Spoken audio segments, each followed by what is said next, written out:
ఏపీలో స్థానిక సంస్థల ఎన్నికలకు సన్నాహాలు ప్రారంభించింది రాష్ట్ర ఎన్నికల సంఘం. పంచాయతీ, మున్సిపల్ ఎలక్షన్ ని పకడ్బందీగా నిర్వహించేందుకు కసరత్తు చేస్తుంది. మే 1వ తేదీ నాటికి మున్సిపల్, అదే నెల 10కి పంచాయతీ ఓటర్ల జాబితాను రెడీ చేయాలని అధికారులను ఆదేశించింది ఈసీ.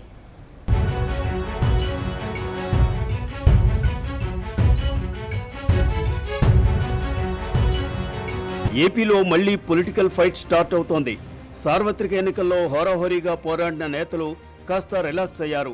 రిజల్ట్స్ వెలువడిన వెంటనే లోకల్ బాడీ ఎన్నికలు నిర్వహించాలని కసరత్తు చేస్తోంది ఎన్నికల సంఘం.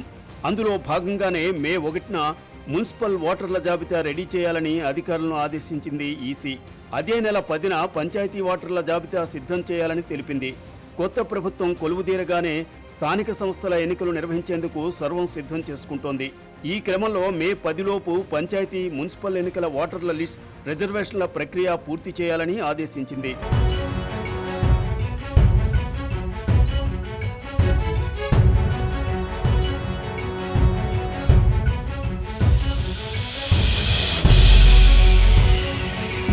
గ్రామ పంచాయతీ, ఎంపీటీసీ, జెడ్పీటీసీల ఎన్నికలకు సంబంధించి ఓటర్ల జాబితా, వార్డుల విభజన, రిజర్వేషన్ల ప్రక్రియను మే 10వ తేదీలోపు పూర్తి చేయాలని పంచాయతీరాజ్ శాఖను ఎన్నికల కమిషన్ ఆదేశించింది.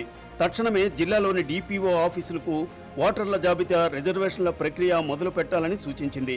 2011 జనాభా లెక్కల ప్రకారం రిజర్వేషన్లు అమలు పరుస్తారు. పట్టణాల్లో విలీనమైన పంచాయతీలకు డీనోటిఫికేషన్లు, పంచాయతీల విభజన ఉంటే వెంటనే వాటిని కూడా పూర్తి చేయాలని ఆదేశించింది. రాష్ట్రంలో 2018 జూలై చివరితో పంచాయతీల పదవీకాలం ముగిసింది. దీంతో ఆగస్టు 2వ తేదీ నుంచి పంచాయతీలు ప్రత్యేక అధికారుల పాలనలో ఉన్నాయి. ఎన్నికలు సకాలంలో నిర్వహించకపోవడంతో 14వ ఆర్థిక సంఘం నుంచి 3,622 కోట్ల రూపాయలను కోల్పోయింది.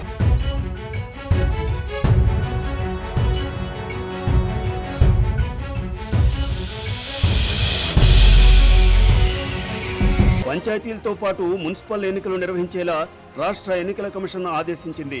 దీంతో మున్సిపల్ శాఖ యుద్ధ ప్రాతిపదికన ఎన్నికల ప్రక్రియను చేపట్టింది. రాష్ట్రంలోని 13 మున్సిపల్ కార్పొరేషన్లు, 110 మున్సిపాలిటీల్లో ఎన్నికల నిర్వహణకు అవసరమైన ఓటర్ల జాబితా సిద్ధం చేస్తున్నారు.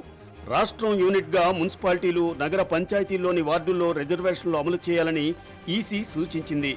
ఇటీవల ముగిసిన అసెంబ్లీ ఎన్నికల ఓటర్ల జాబితా ఆధారంగా వార్డుల విభజన చేయాలని ఎన్నికల సంఘం తెలిపింది.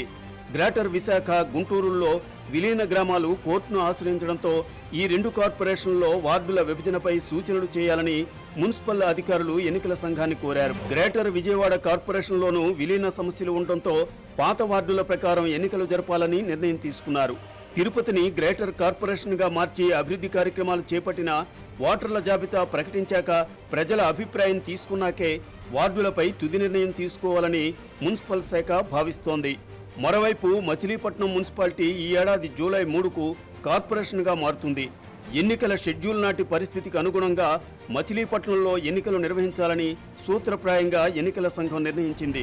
రాష్ట్రంలో సార్వత్రిక ఎన్నికల సమరం ముగిసిన వెంటనే పంచాయతీ, మున్సిపల్ ఎన్నికలు జరగనుండటంతో పల్లెలు, వార్డుల్లో ప్రచార హోరు మళ్లీ మార్మోగనుంది.